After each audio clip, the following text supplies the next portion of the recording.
Hello everyone, welcome back to Backlot Banter. My name is Tucker Hazel. Today I am joined by my psycho vault hunting co-host Tanner Dykstra. Today we're here to talk about Borderlands. Tanner, we went to the Borderlands Dallas premiere. Not the world photos premiere. Included. Yes. Look at these. Wow, look at these great photos I have of proof that we went there. Zowie. And we were going to be sharing a little bit of stories of our experience going to a premiere of this movie, what it was like being there with mostly the Gearbox developer crowd. That's right. Because they are based in Dallas, Texas. And also our thoughts on this film. But Tanner, Yes. they should subscribe to the channel. They should like the video. They should, join Discord. Discord channels talk to us about movies and video games. Yeah. This is the perfect confluence of both. But Tanner, we gotta stop our faffing. Oh, sorry. We saw Borderlands at the Dallas World Premiere. That's true. How do you feel? The Dallas World premiere. I like I that. mean, it was the only world in Dallas that it was premiering at. Correct. You asked me what my thoughts were? Yeah. Okay. How do you feel? Tucker, I like the experience of seeing this with a crowd who was quite into it. I mean, there was a Q&A after the fact where people were asking questions about the series and sequel possibilities and all this stuff. So that really colors my thoughts on it. Is like there is a impassioned fan base behind this. One that we totally got to experience in live theater format, live audience format. It really made me realize that while I have played a Borderlands game, Borderlands 2, by the way, it was so long ago that I didn't really feel tapped into a lot of the world or the characters or anything like that. At the same time, though, it's fucking, Mr. Randy Pitchford also reiterated this. It's fucking neat that, Cate Blanchett and Jamie Lee Curtis and all these, actual famous people are giving somewhat of a legitimacy to the film. Yeah. It's a very interesting experience watching this at the world premiere that was filled with the people that made the game. We were sitting in rows. We were actually right behind Randy Pitchford. His head was between the two of our heads. His head was taking up about 10% of the screen for me. Same here. And we were surrounded on all sides by people who had worked on the games, written these stories, developed the gun models and the lore of this world, and hearing their reactions to things that frankly, us as people who aren't fans of the series would not necessarily have picked up on. And so it was nice to be in the environment. And I would say the perfect environment to see this movie. Now, that is not helpful to anyone else. No. But we were here to share the story of us going there. And that absolutely helps improve my experience here because the crowd was excited. This was not a dull experience for having a crowd that was impassioned and excited about this. And I found myself, I think, pleasantly surprised is going to be my takeaway from Borderlands because the Rotten Tomatoes score comes in this morning and I show it to you and it says 0 and I'm like, that's crazy. Yep. It raises to 4 to 8, back down to 6. I think it will inflate a little bit over the course of the next couple days. Yeah, it always does when more reviews go in. It is legendarily low. Yes. And going into this, I really expected to be put off by a lot of the performances and the action sequences and things. But I think this is a loud, brash, very fast movie. I think there are performances that are bad. I think there are jokes that don't land. Yep. But on the whole, I was like, this is an action movie. And it is competently made, and I think some actors do a very good job, and I think there are some funny jokes, and I think the action sequences I think they're solid, and the music is solid, and the production design I think is actually very, very good. So I think there is actually a lot to like here. I think so too. But I think it is weighed down by a few things, and I think it is also weighed down by a little bit of the context of feeling like it is taking a lot of inspiration from other things. That's a fair point. Maybe doesn't feel like it has too much of its own identity, but what's there I think is solid. Some elements are not so good, and some I actually think are surprisingly good. Yeah, that's fair. It runs the gamut. So where do you want to start on this, Tucker? Do you want to start with what we liked or what we didn't like, or do you want to start with let's start with what we didn't like. Okay. I think there is one part of this movie that is really, really drags it down. Okay, what is it? That's the main villain. Oh yeah, totally. Let's get his name. Edgar Ramirez as Mr. It starts with an A. Atlas. Atlas, yeah, Mr. Atlas. I think he is incredibly terrible. Yeah, I mean, he's really sort of a nothing burger of a character or a threat. Only really pops in actually in person at the very end, which I think left a sour taste in my mouth. Yeah. I think that a lot of the movie works because of the camaraderie between the actors and these characters that are visually very distinct and stuff, and who have unique abilities and bounce off one another in interesting ways that we're going to talk about. He has none of that. He is hardly established because he is in so little of the movie. His abilities and tech is not shown until the very end, so it kind of feels like he can kind of do whatever he wants when he shows up at the end. I think the line delivery is bad. I think he's saddled with a ton of exposition. Tucker, the tech thing that I mean, exposition in general, I think, is an issue for this film. Sure. But the tech thing at the end, and this is a small moment, and also a spoiler, I guess, if you want to go that far. Not really. We're spoiling the movie. Sure. The thing where Lilith shoots at him at that very end, and he's like, "Actually, I have a shield." Yeah. You see, and he also has like a magic glove that controls a spaceship that shoots massive lasers. I'm like, this is not interesting to watch. Yeah. He's not fun to fight because he just has a magic shield that beats everything. Yep. And he has a magic gun that shoots everything. Yeah. It's like, but he's just a guy. Like, he's just a guy in a suit. He's not visually distinct. No. He doesn't have a unique accent or anything. He's not like mustache twirlingly evil. And like I said, he's just kind of a nothing burger for me. So very forgettable. Tucker, by 3 days from now, we will not remember that he's the villain in this film. True. So, yes. I think this film, broader thing here. Okay. I think this film has a bit of an edit problem. Sure. We heard about this a little bit in the post-film Q&A, that there was some scenes left on the cutting room floor. Yeah, it's an hour and 40 minutes, which I think it paced well in terms of it doesn't overstay its welcome. It's quite breezy. Yeah. And so I think there was, oftentimes there's a concerted effort to sort of like shorten these things down to pack in a lot more show times. Mm-hmm. Mr. Pitchford, sort of, I'll address him formally. Randall said that there's a couple of scenes on the cutting room floor, many of which are sort of game lore stuff that have been cut out. Yeah. I also felt that there was an issue with a little bit of continuity here. Oh, okay. Perhaps most glaringly for me, when we're getting out of Sanctuary, which is like the city effectively. Big main city. Which is, okay, soldiers are coming. And then, they're in a dumpster. And then, they're outside the city. Oh, sure. Yeah. I felt like there's definitely... There's a sequence missing. There's a sequence missing. There's like a 45-second sequence of them getting into the dumpster. Or longer, a couple minutes of them like trying to sneak around the building or finding the dumpster or making that their plan, actually. Well, what's interesting about the pacing of this movie, in terms of scene-to-scene progression, I think that you're right. There are certainly those moments where it's like, we kind of just like yada, yada, yada, skipped through something. Mm-hmm. But I do think that on the whole, I was surprised by how much momentum it felt like there was. And it's because this movie just builds upon itself and doesn't try to like fractal into like side stories and other characters. That does mean that the villain is like basically non-existent until the final act. But the characters are introduced, they stay in the party, and then that's basically it. There's like one tiny tangent where Roland's on its own, but it like barely even matters. Mm-hmm. And I think that okay, we're going here for this reason, we're going here for this reason, we're going to pick up this character, we're going to move along. I felt like the momentum was carried very nicely, where I think with the low score on the Rotten Tomatoes and some of the things I'd heard about this movie being very sloppy, I was expecting it to feel messy in terms of the construction of the story, but I don't think that's true. I think it's very straightforward of like, okay, we need this next thing, let's go to this location. Mm. It's in this location, I mean, now we're in that location. It's very video game in that way. It's very it is on rails effectively. Sure.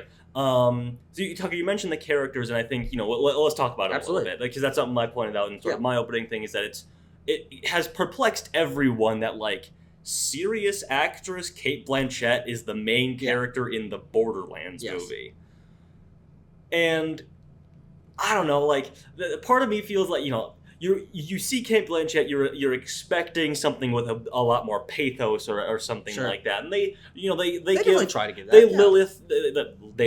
They give Lilith like this backstory, a reveal of sorts that is apparently much more obvious if you know anything about the story of the games. I think this is largely a loose adaptation of the first game, from what I've researched a little bit, just a tinge. Sure.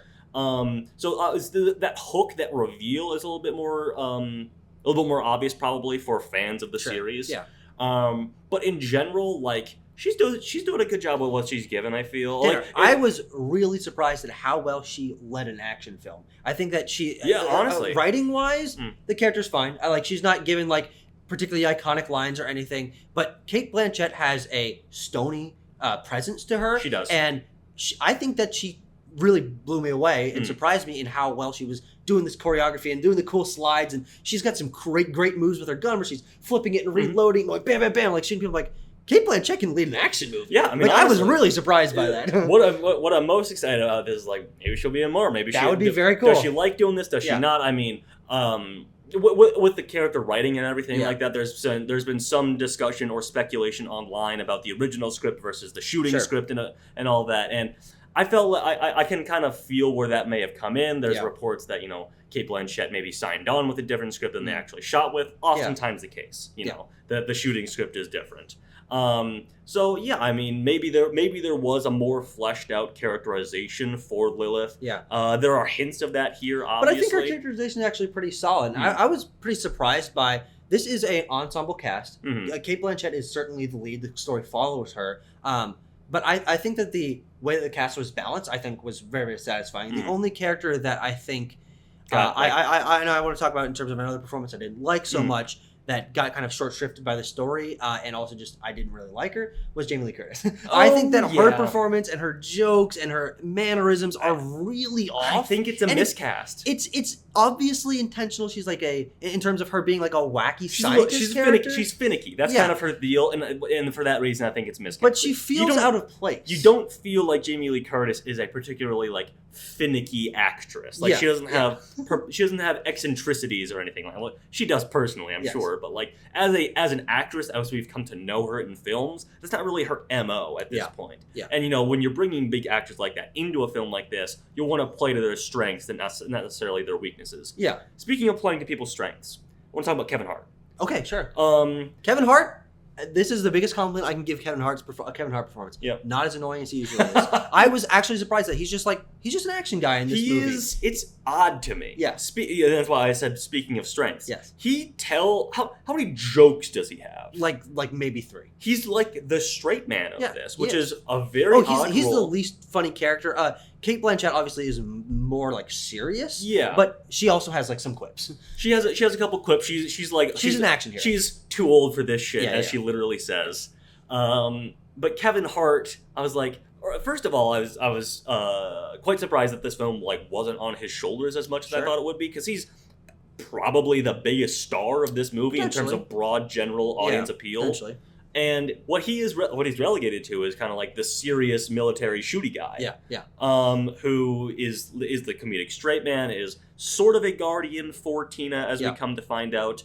We don't get a scene between them aside from that very first which is interesting. Opening. Yeah, and we feels also, like that's missing. It feels like that's missing. It also feels like we're missing more scenes between like him and Lilith, for example, because or him and the other character that shows up a couple times that he apparently has history with. I actually think that Roland is the character that is least served by the narrative. Yes, yeah. Because every other character except for Krieg, the psycho character, I don't really need a backstory for him. He's the muscle. He's the Chewbacca. It's fine. Roland doesn't really get a backstory. Tina gets a backstory. Tannis gets a backstory.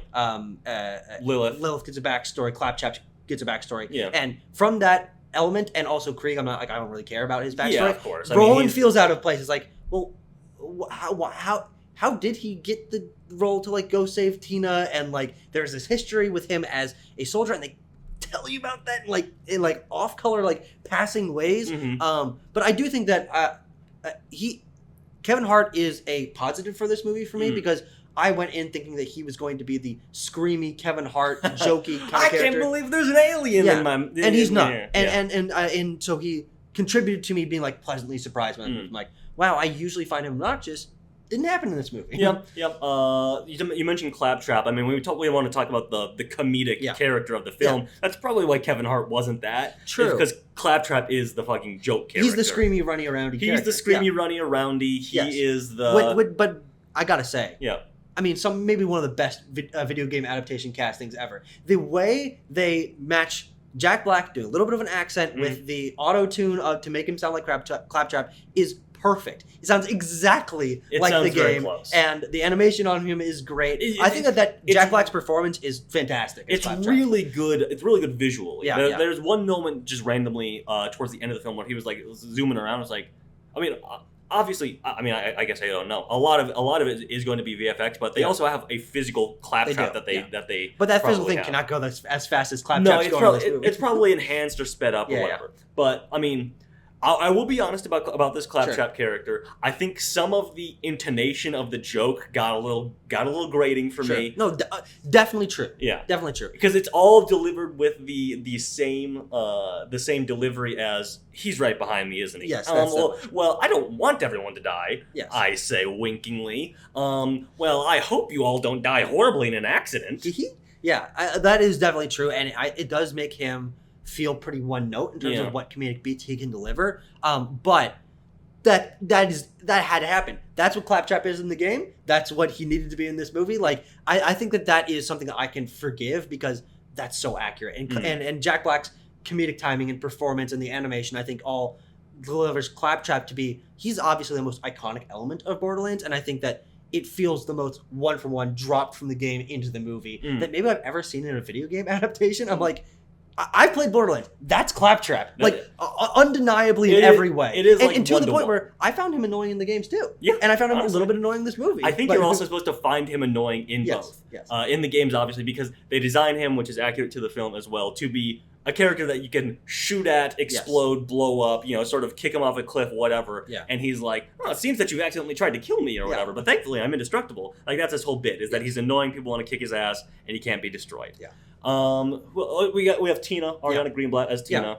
Fine. Yeah, I think that's good casting as well. Great casting, actually. I think that the mannerisms that Tiny Tina has, the throwing of the bombs and the skipping around and the bunny ears and all of that, I think I want to transfer into another one of my big positives of this movie. I think maybe categorically the big positive of this movie is the production design. Is the costume design. Yes. It is really remarkable how well they translated the costumes, especially. They are really, really good. They're so colorful. They have the like patches and then the little bits and bobs on them. And they do the thing of like the apocalypse sci-fi thing where everyone's got 16 bandoliers across their body or what have you. The psycho mask on Krieg really and everything like that. It is a testament to, and I think this is something that we're going to bring in the Q&A from our screening as well, a testament to the fact that it seems like a lot of the production of this movie was taking 3D models that Gearbox Studios had and just 3D printing those and painting them. Yeah.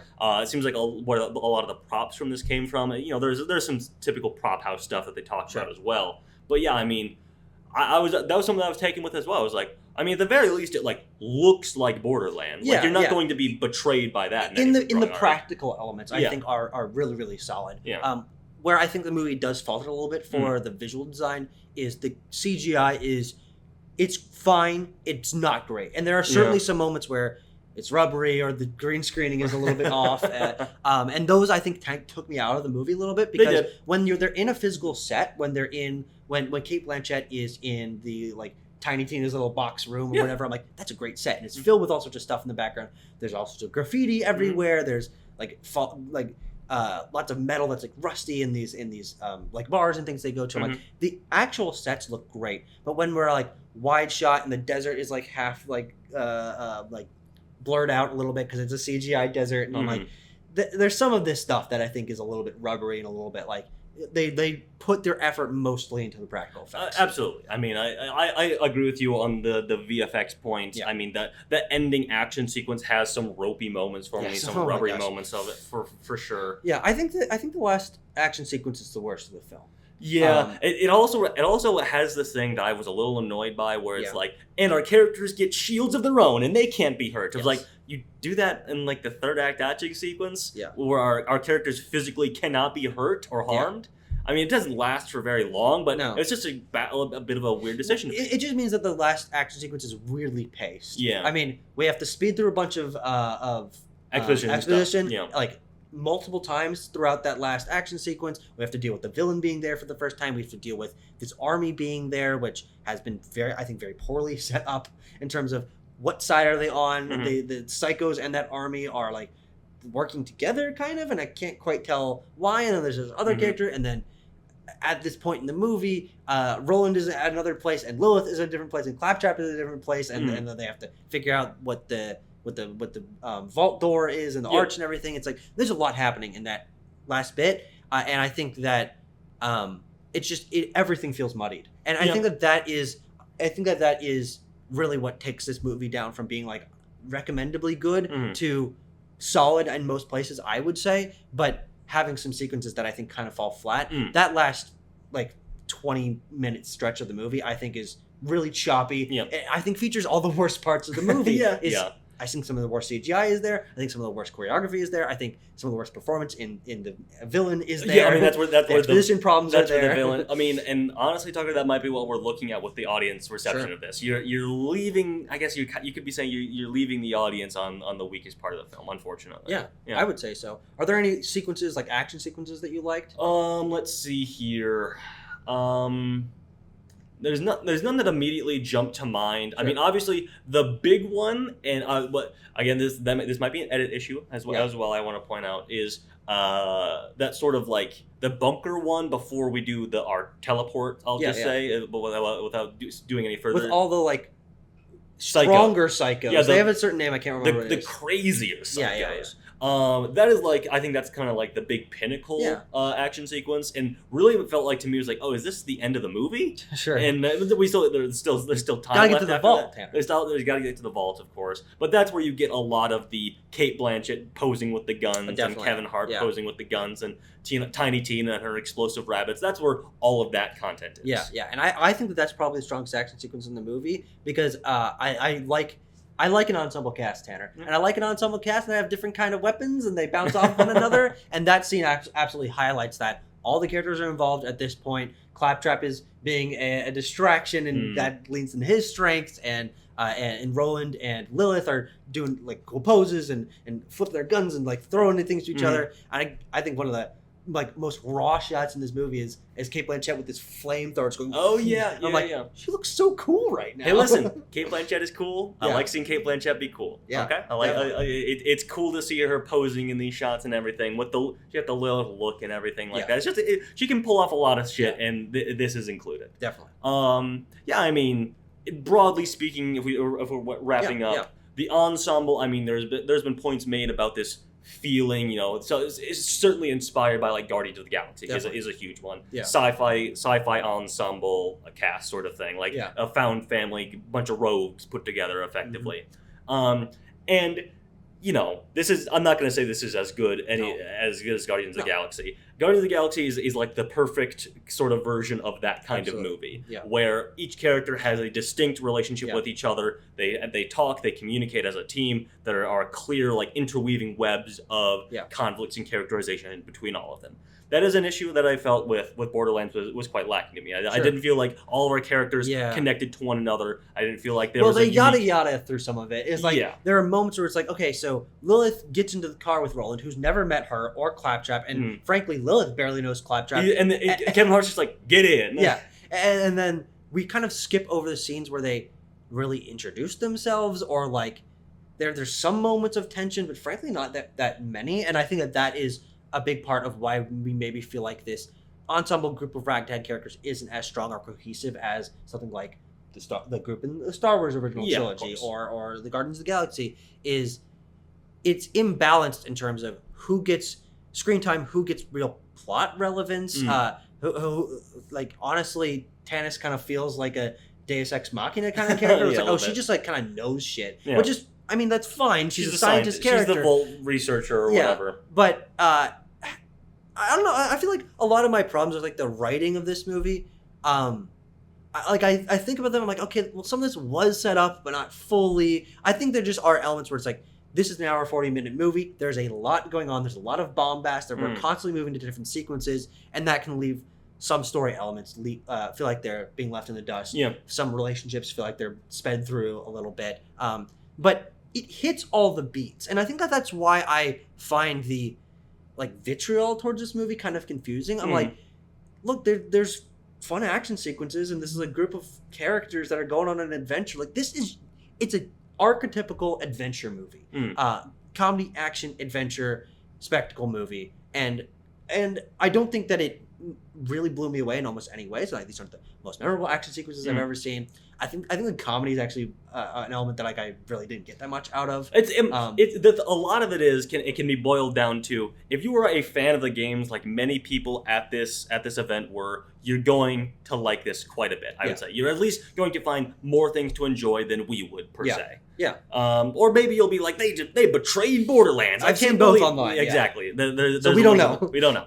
But this was our experience. Again, I think that we saw it in the optimal way, a full theater of people who were excited and interested in what was happening on screen, and that positive energy certainly helped me appreciate the elements that I think maybe I wouldn't have otherwise if I was alone in a quiet theater and like we were like sitting by ourselves, kind of like making fun of jokes or whatever. Because that's what we do when like we're alone in a theater. Tucker, we did look at each other when they did the "You in what army?" The one right behind me. There are definitely moments like that. There are quite a few, yes. I would say. Yes. Anyway, Tucker, what would you give Borderlands out of 10? Borderlands, I'm going to give a 6.3 out of 10. Okay. I think this is a good action movie. Yeah. I think that there's some surprisingly good performances. I think there's some surprisingly good action sequences. I think the production design is actually quite fantastic. But it doesn't hit anything on like a great area. There's not like one area where I'm like, oh, that was, other than the production, I'm like, there's nothing I would say is fantastic about this movie. Yeah. I feel it just hits the beats. I feel similarly like on that last point. So I'm gonna go.